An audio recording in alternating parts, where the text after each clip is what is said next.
Hi guys, and welcome to your daily tarot reading for Thursday, the 31st of March 2022. Thanks for joining me. I'm going to use the amazing Thoth Tarot for today's reading.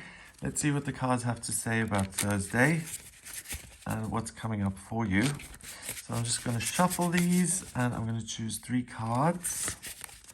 Let's have a look at what the tarot wants to say. Right, so the first card is in here. Got the Wheel of Fortune. So the energy is shifting and changing for the better. Then we've got the 5 of Pentacles, worry. And finally, ruin, the 10 of Swords. Okay, so on the surface, these 2 cards appear to be quite negative, but because we've got the Wheel of Fortune, change, I get the sense that you're able to work your way out of worry and out of a tendency to catastrophize and to see the worst in things and to replace that with optimism. So let's have a look at each card then. The 10th card in the Major Arcana, the Wheel of Fortune, is the biggest influence on this day because the Major Arcana talks about these super strong fundamental themes that we're able to access and tap into on the day. And the Minor Arcana cards are temporary influences that we can kind of work with and work through on this day, I feel. So with the Wheel of Fortune, obviously we've got the wheel at the center, and the wheel is something that is always in motion, that's turning round and round and round. And sometimes you're at the bottom, sometimes you're at the top. And with this card appearing today, I feel that you are able to step back a bit and to see the bigger picture. And when you see the bigger picture, then it becomes less appropriate to worry or to ruminate about one particular thing or several things and to just create this negative narrative around it, because it just doesn't seem as appropriate. If I can see the mountains and the beach, then I'm not just going to focus on one. I'm going to look at both of them. So I always like looking at the number 10 with the Wheel of Fortune because it is a crossroads. And you get control back. We've got this star / the sun at the center of the wheel, the axis, and that's you. That's where you're at. So all the spokes on the wheel, they support your identity, and they are what allow you to move and to create this sense of progress and forward motion. And it's really up to you what direction you steer the car in and where you're going to end up going. So with the number 10, if you're walking up the path, you can decide to go left, right, or straight ahead. It's really down to you what you engage with. The Sphinx here at the top of the wheel is wisdom. So realizing that things aren't always going to be one way or the other, that really is wisdom, because if things are difficult or they've been challenging, you realize that sooner or later things are going to look up, and that the one thing that you can rely on in life, the thing that is guaranteed, is change. Here we've got this kind of monkey on the side, and we've got this kind of crocodile god at the bottom. What that says to me is artifice or pretending to be something.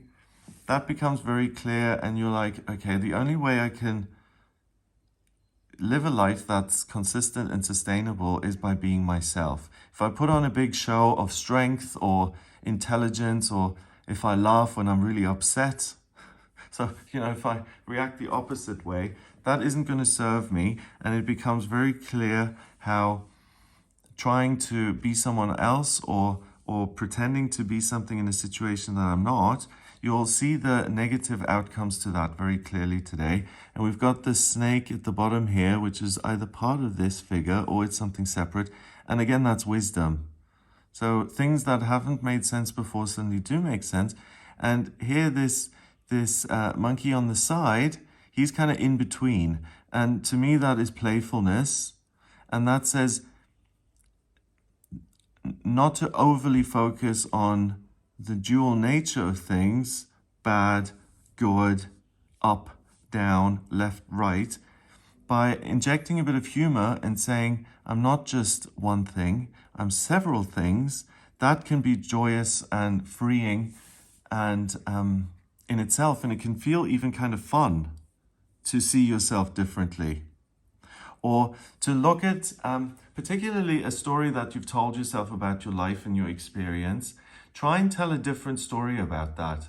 So for instance, if you feel like there's been one event in your childhood that's really responsible for all the difficulties you've had ever since, try and, just as an exercise, I feel it may be a good idea to look at that same event and to tell the story differently and to say, if this hadn't happened, then I wouldn't have benefited, or this event that I thought was so difficult has actually given me ... and to fill in the blanks and to work towards changing your memory or your perception of a particular thing. I get the sense that not only can that be freeing and liberating, but it can be enjoyable and it gives you a sense of control. That's kind of interesting. I've never seen that before. Okay, so then around it we've got these kind of streams of time here, so it feels very important and like destiny is at work here.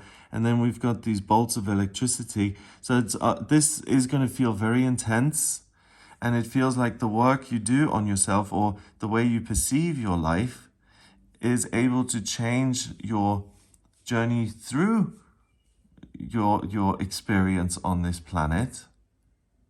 And it's almost like, that's what I keep getting. It's you can change the story around. You can see your life journey as something totally different.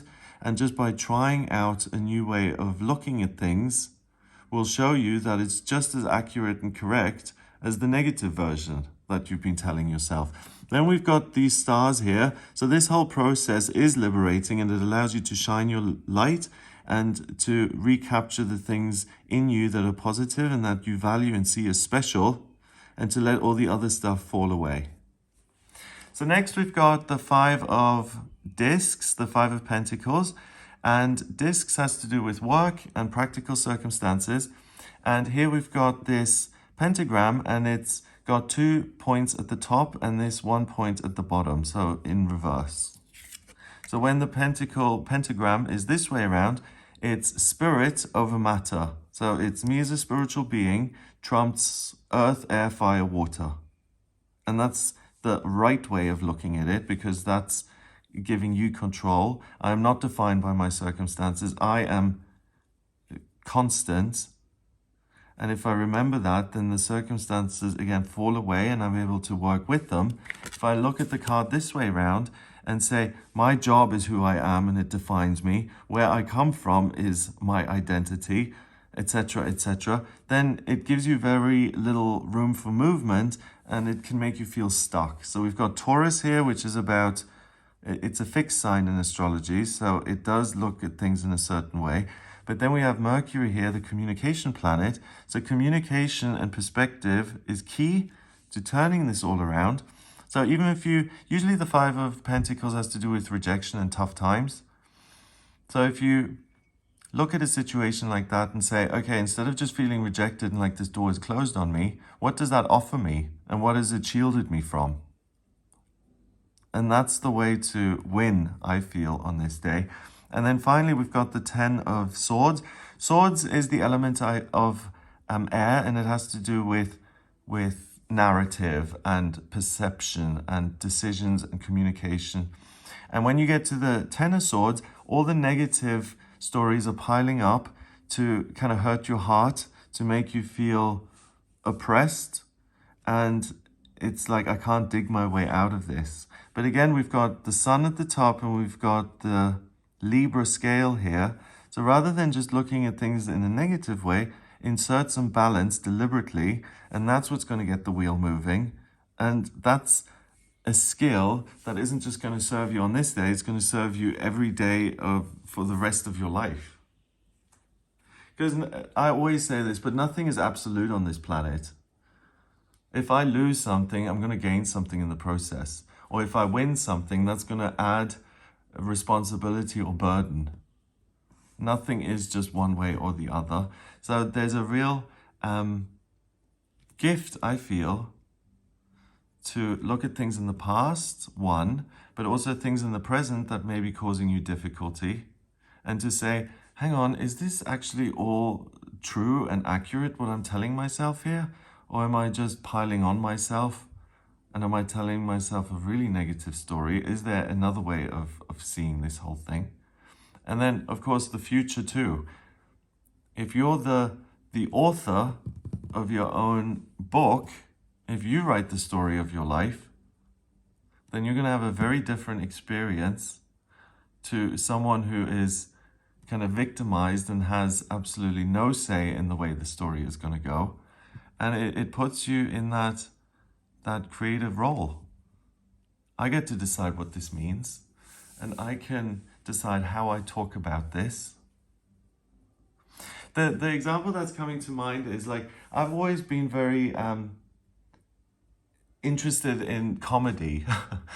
Certain people in my life, like certain comedian, I'm not into stand-up specials or comedy as a thing, but there are certain funny people in my life who I've been very influenced by, and particularly the jokes that take something that's difficult or painful and tragic and they turn that into a joke. Those are the things I laugh at, because it's a real relief. It's like, I don't have to just sit in the pain of this.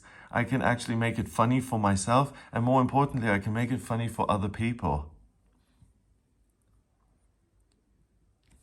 So the circumstances themselves, we may not be able to change, but the way we talk about it and the way we use that kind of experience to present ourselves to the rest of the world, that's the power, and that's what people will either find funny, or what they'll have respect for, or what they will find helpful. So it's really an escape from a negative narrative here, and picking up the pen and paper and deciding to write your own stuff. I love it. Okay, number-wise, we've got 10 and another 10. 10 in numerology reduces to 1, and 1 is the magician, the boss.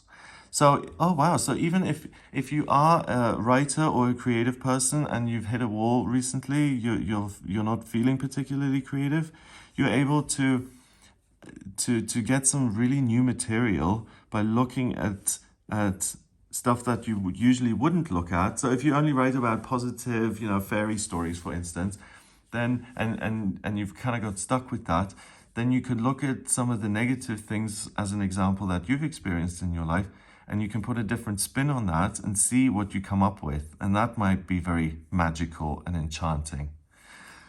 So the numbers then, and 2 1s create a doorway into a new future.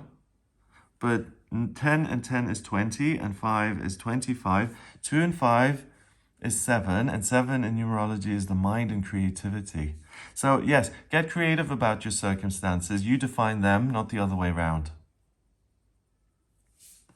That's real power. That's real freedom.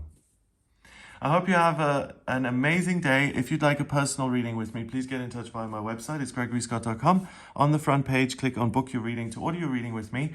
I use the tarot, astrology, and numerology in my personal reading. So if you have any questions about your identity or what's coming up in future, your life purpose, what's destined, where you do have a lot of control and where you can decide what you manifest, or if you have any questions at all, then please do get in touch with me for a personal reading. If you like this video, give it a thumbs up. Please hit subscribe and share the video online. Have an amazing day, and I'll speak to you tomorrow.